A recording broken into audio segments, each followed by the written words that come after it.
इसके पिछले वाले लेक्चर में हमने पढ़ा है वैद्युत स्थितिज ऊर्जा, इलेक्ट्रिक पोटेंशियल एनर्जी। उसमें क्या हमने देखा था कि अगर किसी भी पॉइंट पे Q1 Q2 divided by R square divided by R, R क्या है, उन दोनों चार्ज के बीच का डिस्टेंस है। तो ये इस सिस्टम की क्या होगी, एनर्जी होगी। कौन सी एनर्जी, इलेक्ट्रिक पोटेंशियल एनर्जी, वैद्युत स्थितिज ऊर्जा। तो वैद्युत स्थितिज ऊर्जा ही क्या है, वर्क डन है। इसको हम किससे लिखते हैं, कैपिटल यू से। तो जिन्होंने उस लेक्चर को ना देखा हो वो जाएं पहले उस लेक्चर को देखें, उसके बाद फिर आप इसको देखेंगे तब आपकी समझ में आएगा, अदरवाइज नहीं आएगा। तो अब आज हम बात करेंगे इलेक्ट्रिक पोटेंशियल की, वैद्युत विभव की। तो वैद्युत विभव होता क्या है, पहले आइए देख लेते हैं इसकी डेफिनेशन को। कह रहा इकाई परीक्षण आवेश को, यूनिट टेस्ट चार्ज को कहां से ला रहे हैं आप, इनफाइनाइट से। कहां लाएंगे, वैद्युत क्षेत्र के भीतर किसी बिंदु तक लाने में किए गए कार्य को उस बिंदु पर वैद्युत विभव कहते हैं। कैसे हम इसको पहचानेंगे, कैसे हम इसको कैलकुलेट करेंगे। अब देखो क्या होता है, इलेक्ट्रिक पोटेंशियल को V से लिखते हैं, V equal W by Q0। Q0 क्या है, ये टेस्ट चार्ज है। हमने टेस्ट चार्ज के बारे में आपको बता दिया था कि टेस्ट चार्ज हमेशा पॉजिटिव होता है और ये बहुत छोटा होता है। इतना छोटा होता है कि जो ओरिजिनल इलेक्ट्रिक फील्ड है उसको ये इफेक्ट नहीं करता, ठीक है। तो अब मान लो हमको ये कोई चार्ज है प्लस Q, किस पॉइंट पे रखा है, O पे रखा है। इससे हमको R डिस्टेंस पे कोई पॉइंट P है, इस पे हमको इलेक्ट्रिक पोटेंशियल फाइंड आउट करना है। किसकी वजह से, due to this positive charge. तो हम क्या करेंगे, हम ये करेंगे कि इनफाइनाइट से, कहाँ से, इनफाइनाइट से एक पॉजिटिव चार्ज लेके आएंगे, किसको, Q0 को।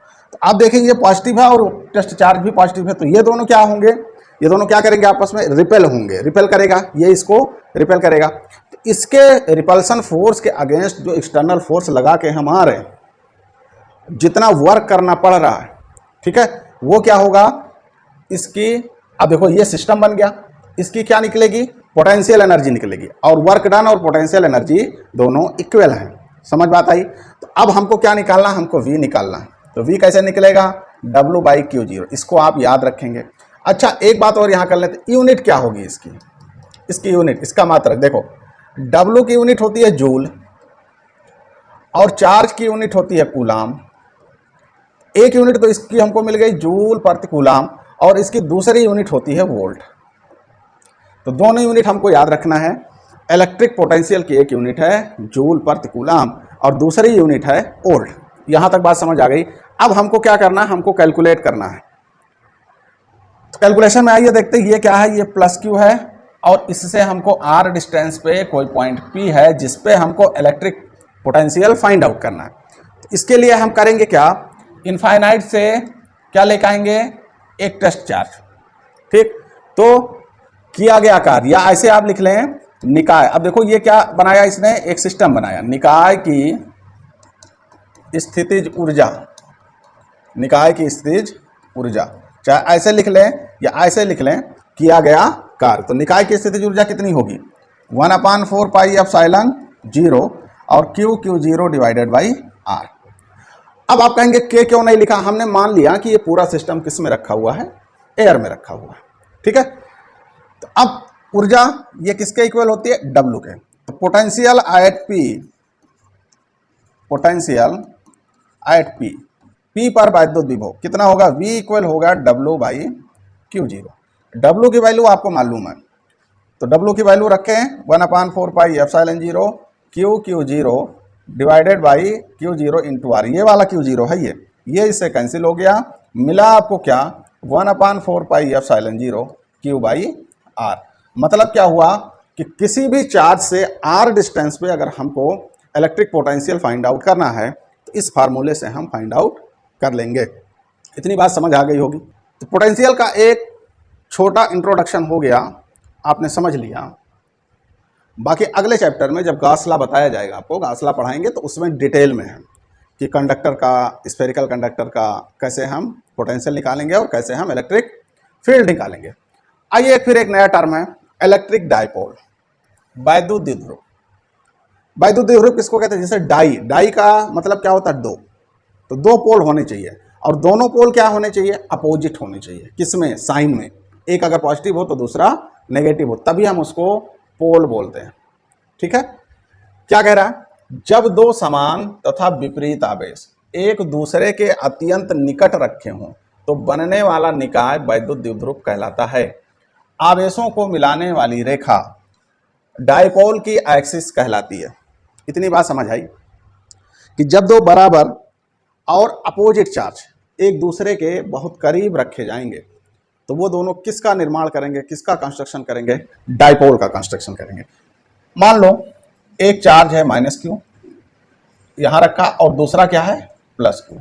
इन दोनों के बीच का डिस्टेंस क्या है, बहुत छोटा है, उसको हम कंसीडर करते हैं 2l से, या l अभी इसको हटा ही देते हैं, कोई दिक्कत की बात नहीं है।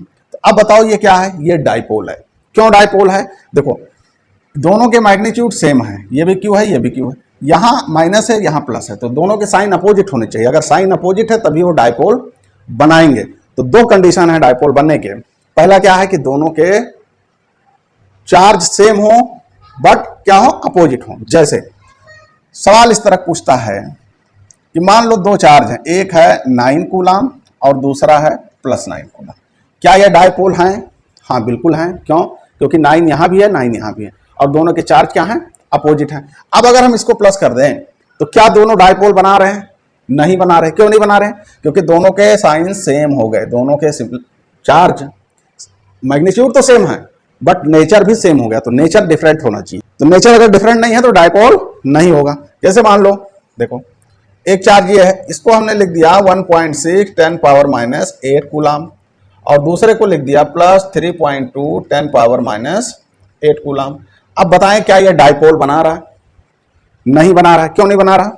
देखिए साइन तो अपोजिट है, यहां माइनस है यहां प्लस है, बट दोनों के मैग्नीट्यूड सेम नहीं है, मैग्नीट्यूड सेम नहीं है, तो इसलिए ये डायपोल नहीं बना रहा। तो डायपोल का कॉन्सेप्ट हमारी समझ में आ गया होगा कि जब दोनों चार्ज क्या हो, मैग्नीट्यूड में सेम हो, नेचर में डिफरेंट हो, अगर एक प्लस है तो दूसरा माइनस हो, तब वो डायपोल बनाएंगे। ठीक, अब इसका नेक्स्ट टर्म क्या है, dipole moment. Dipole moment, electric dipole moment क्या है, किसी वैद्युत द्विध्रुव का द्विध्रुव आघूर्ण किसी एक आवेश का परिमाण तथा उनके बीच की दूरी के गुणनफल के बराबर होता है। इसे किससे लिखते हैं, P से लिखते हैं। एक चीज आप और जान लें कि डायपोल को जो मिलाने वाली लाइन है, मान लीजिए A है ये B है, तो ये लाइन ये डायपोल एक्सिस कहलाती है, डायपोल एक्सिस कहलाती है। ठीक है, तो अब आते हैं हम इलेक्ट्रिक डायपोल मोमेंट पे। क्या कह रहा है, इलेक्ट्रिक डायपोल मोमेंट, मान लो ये चार्ज Q है और ये कितना होगा, +Q होगा, और दोनों के बीच की डिस्टेंस हम लिखते हैं 2l। इस चीज को आप ध्यान रखेंगे, दोनों के बीच का डिस्टेंस कितना रखते हैं, 2l रखते हैं। अब अगर -Q और +Q दोनों हैं तो दोनों डायपोल हैं। क्यों डायपोल हैं? कि नेचर दोनों का अपोजिट है, ये माइनस है ये प्लस है और मैग्नीट्यूड सेम है। एक चीज तो क्लियर हो गई कि ये क्या बनाते हैं, डायपोल बनाते हैं। अब डायपोल मोमेंट कैसे निकालेंगे, तो डायपोल मोमेंट को लिखते हैं P से P बराबर Q इंटू 2l। मतलब क्या हुआ कि एक आवेश का परिमाण ये और उनके बीच का डिस्टेंस 2l। ठीक, डायपोल मोमेंट एक वेक्टर क्वांटिटी है। अच्छा, इसको वेक्टर क्वांटिटी में क्या रहता है कि जो चार्ज का साइन है उसको हम साइन के साथ नहीं पुट करेंगे। ठीक है, और अगर स्केलर है तो चार्ज को साइन के साथ हम पुट करेंगे न्यूमेरिकल वैल्यू निकालने के लिए। जैसे इलेक्ट्रिक पोटेंशियल क्या है, इलेक्ट्रिक पोटेंशियल स्केलर क्वांटिटी। तो जब कभी भी हम पोटेंशियल को फाइंड आउट करेंगे तो हम चार्ज को उसके साइन के साथ रखेंगे। ठीक है, ये हमारी समझ आ गई। आप कभी न्यूमेरिकल में जब आप भी कैलकुलेशन करेंगे, न्यूमेरिकल में क्या करेंगे, कैलकुलेशन करेंगे। मान लो डिस्टेंस दे रखा है उसने कि दो चार्ज के बीच का डिस्टेंस है 2 सेंटीमीटर और चार्ज कितना है 5 कूलाम। तो अब electric dipole moment Q equal कितना लिखेंगे, फार्मूला Q इंटू 2l। तो Q कितना है 5 और देखें आप 2l दिया है, 2l कितना दिया है, ये 2 दिया, ये नहीं कि l की जगह पे 2 रखे और 2 से मल्टीप्लाई कर दे, तब आपका क्या हो जाएगा आंसर, रॉन्ग हो जाएगा। तो 2l की जगह पे 2 रखा, तो 5 इंटू 2। अब देखो यूनिट क्या होगी, कूलाम मीटर। यूनिट क्या होगी, कूलाम मीटर। ठीक, अब देखो इसके कैलकुलेशन है, इसके दो कंडीशन में हमको फाइंड आउट करना है। एक कहलाता है अक्षीय स्थिति और दूसरा कहलाता है निरक्षीय। इसको हम कैसे लिखेंगे, देखो कह रहा है कि वैद्युत द्विध्रुव के कारण वैद्युत क्षेत्र तथा विभव।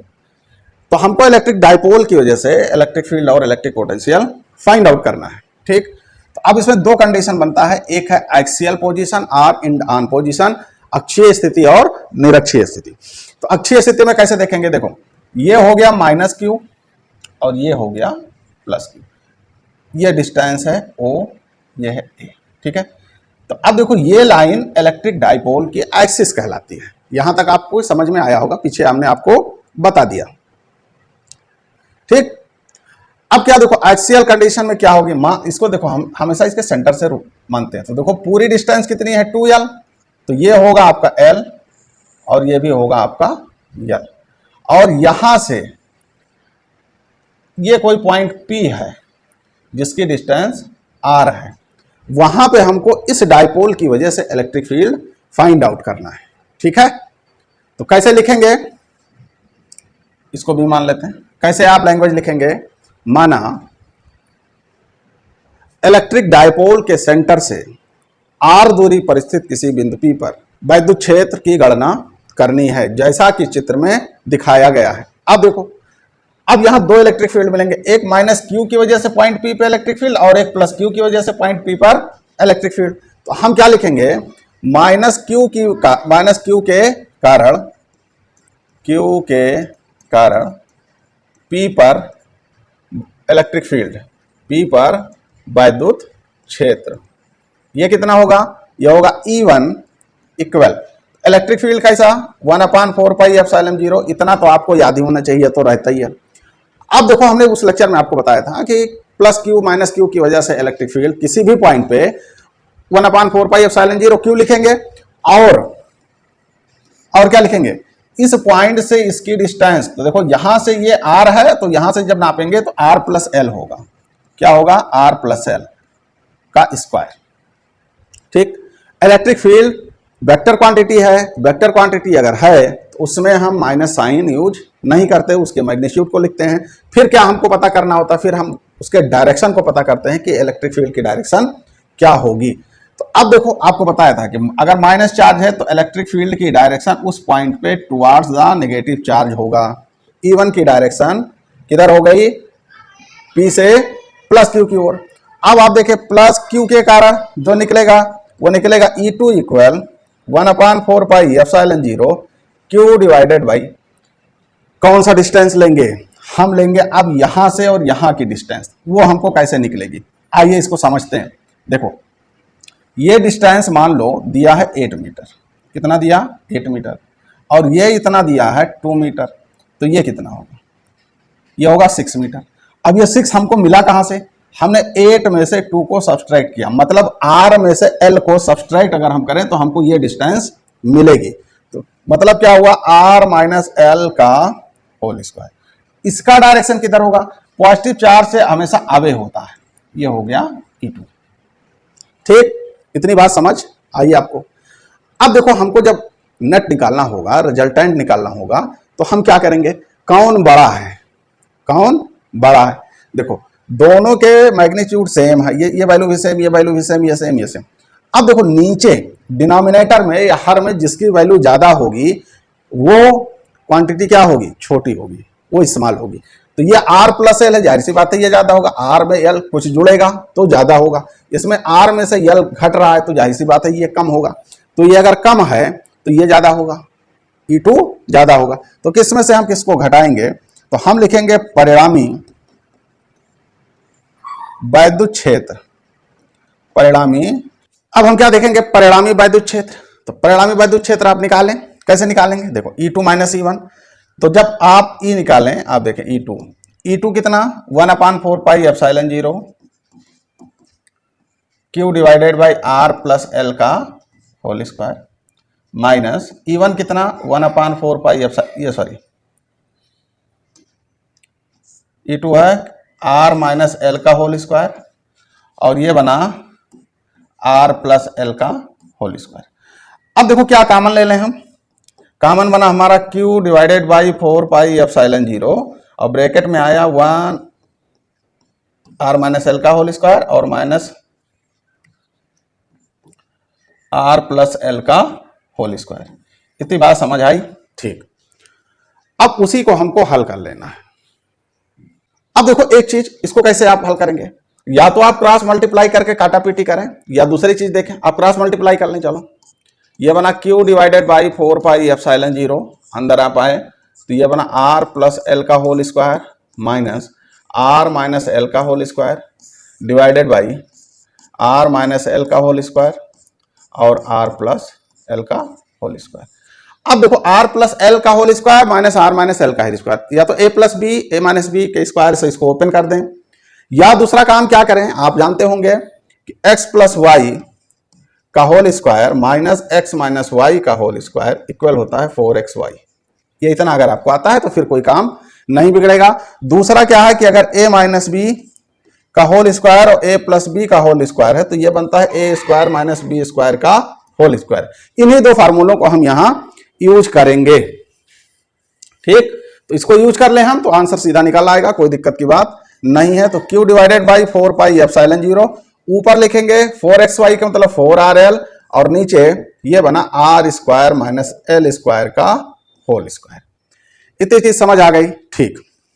अब आगे देखो, हम यहां एक एज्यूमशन लेंगे कि इफ l बहुत छोटा है r से तो एल स्क्वायर और छोटा हो जाएगा r स्क्वायर से।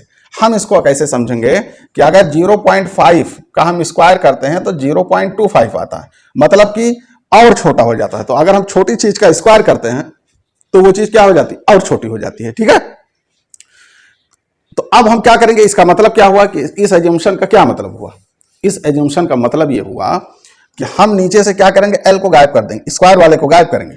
तो क्या बना, q divided by 4 pi epsilon 0, ऊपर बना 4rl डिवाइडेड बाई, देखो ये गायब हो गया तो नीचे आया r पावर 4। क्यों आया, ये r स्क्वायर है और फिर उसका स्क्वायर करोगे तो r पावर 4 होगा।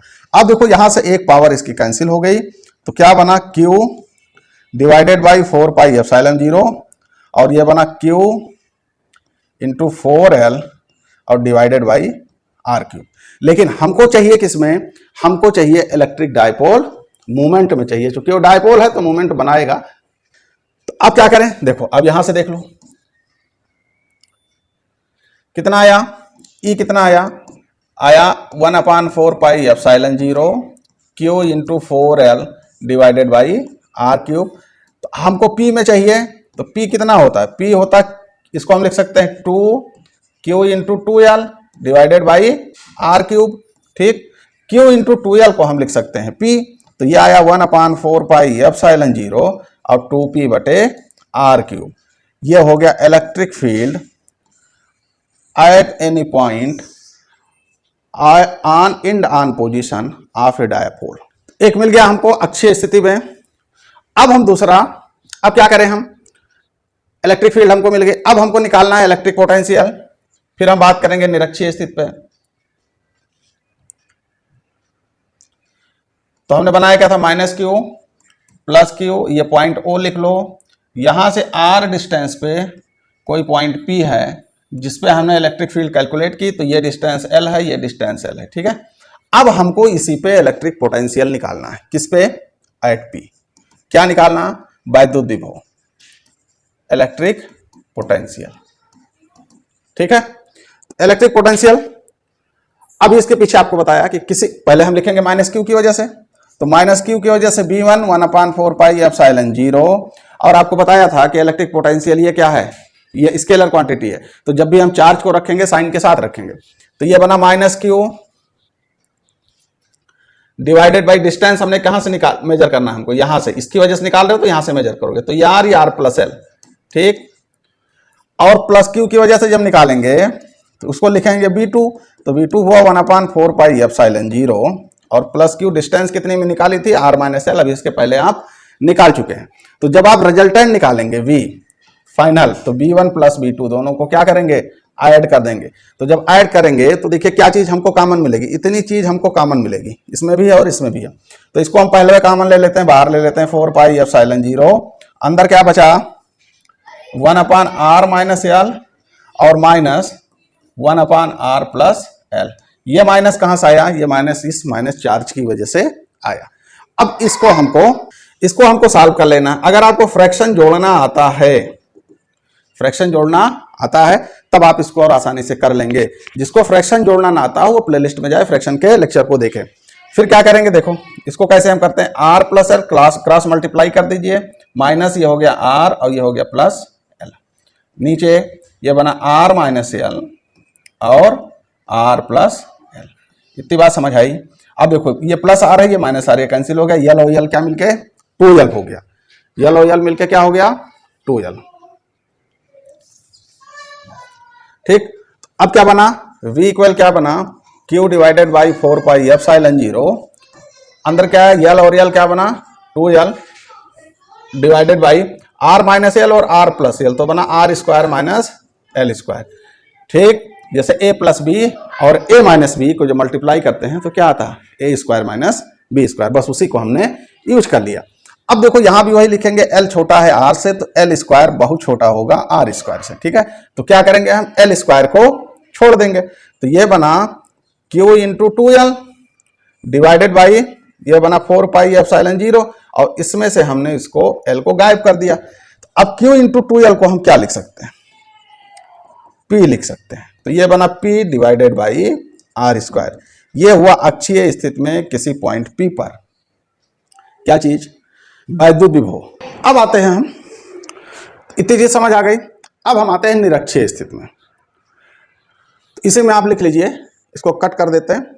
अब हम लोग किस में निकालेंगे, निरक्षीय स्थिति में। निरक्षीय स्थिति में, तो निरक्षीय स्थिति में क्या होता है, इक्वेटोरियल लाइन मतलब कि इस कार्डबोर्ड के जो इसकी एक्सिस है इसके परपेंडिकुलर हो। हम एक केस को खाली ले लेते हैं जो आपके सिलेबस में है। ठीक है, यहाँ एक प्लस क्यों रखा, माइनस क्यों रखा, ये डिस्टेंस एल है, ये भी डिस्टेंस एल है। अब आपकी समझ में आया होगा कि डाइपोल की डिस्टेंस को हम लोग 2l क्यों लेते हैं, क्योंकि उसके सेंटर से उसको डिवाइड करने में आसानी रहे। अगर हम l लेते तो l/2 आता।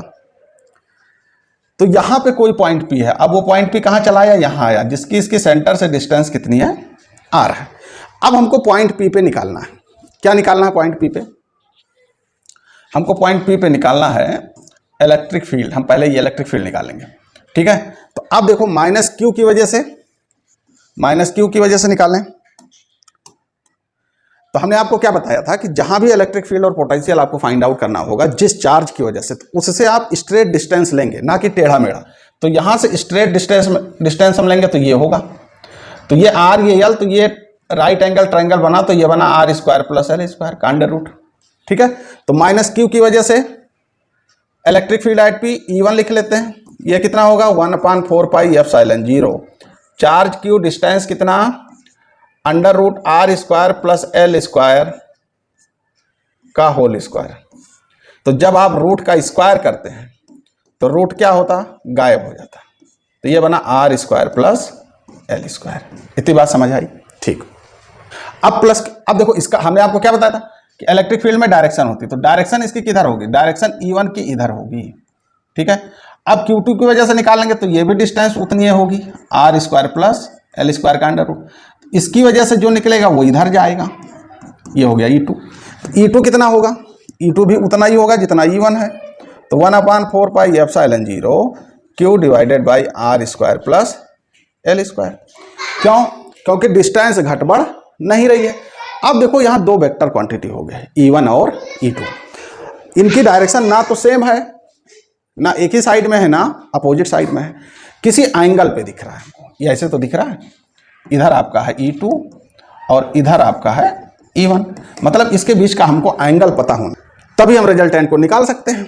तो देखो इसको हम मान लेते हैं अल्फा, कितना मान लें अल्फा, तो ये भी कितना होगा अल्फा, तो ये पूरी लाइन कितनी हो जाएगी, ये होगा 2 अल्फा, कितना होगा 2 अल्फा।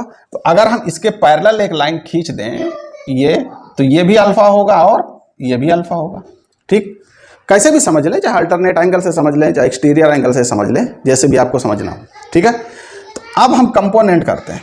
E1 का इधर कंपोनेंट हुआ E1 कास अल्फा और E2 का इधर कंपोनेंट हुआ E2 cos alpha. Sine alpha वाले कंपोनेंट क्या हो जाएंगे, साइन अल्फा वाले कंपोनेंट एक दूसरे को कैंसिल आउट कर देंगे। चाहे आप ऐसे कर लें, या E1 और E2 के बीच का एंगल है 2 अल्फा। ठीक है, तो E1 और E2 के मैग्नीट्यूड को हम फाइंड आउट कर सकते हैं वेक्टर से, ये इजी है। ई इक्वल क्या हुआ, E1 cos अल्फा और प्लस E2 cos अल्फा। तो देखो E1 और E2 दोनों मैग्नीट्यूड में इक्वल हैं, डायरेक्शन चेंज है ना, मैग्नीट्यूड में क्या है, इक्वल है। तो इसको हम ऐसे लिख सकते हैं 2E1 cos अल्फा। E1 की वैल्यू रख दो, E1 की value 1/4 pi epsilon 0 Q divided by R square plus L square, ये E1 की वैल्यू। अब आते हैं cos अल्फा। तो cos अल्फा की वैल्यू कितनी होगी, आधार बटे कर्ण L बटे under root R square plus L square. यहां तक अगर आपकी समझ में आ गया तब खेल खत्म हो गया। अब समझिए साहब, आसान हो गया आपका। तो सॉल्व करिए इसको। ऊपर बना देखिए 1/4 pi epsilon 0 Q into 2L, और नीचे कितना आया, देखो ये हो गया R square plus L square, और अंडर रूट को हम क्या लिख सकते हैं, R square plus L square power 1/2। तो इस पे एक पावर, इस पे 1/2, तो 1 और 1/2 को आप जोड़े तो कितना आएगा, 3/2। आप जानते हैं कि अगर बेस सेम है तो प्रोडक्ट में पावर ऐड हो जाते हैं। तो ऐड कर लें आप, Q इंटू 2L को क्या लिख देंगे हम, P लिख देंगे, और इसको जब हमने ऐड किया तो बना R square plus L square power 3/2। अब फिर वही चीज कि L बहुत छोटा, अगर L छोटा है R से तो L स्क्वायर बहुत छोटा होगा R स्क्वायर से, मतलब L स्क्वायर से को इसमें हटा दीजिए। तो ये बना 1/4 पाई एप्सिलॉन 0 P बटे R स्क्वायर पावर 3/2। ये वाला 2 इससे कैंसिल हो गया, तो क्या मिला 1/4 pi epsilon 0 P by R cube. ये किस में मिला आपको, निरक्षीय स्थिति मिला।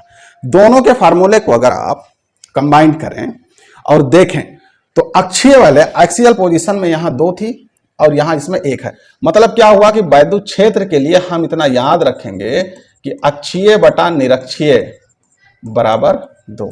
ये कभी कभी आता है प्रूफ करने के लिए कि अक्षीय बटा निरक्षीय बराबर 2, या इसको इसलिए भी आप याद रखें कि अगर निरक्षीय की वैद्युत क्षेत्र दी हुई है तो अक्षीय का दुगना होगा।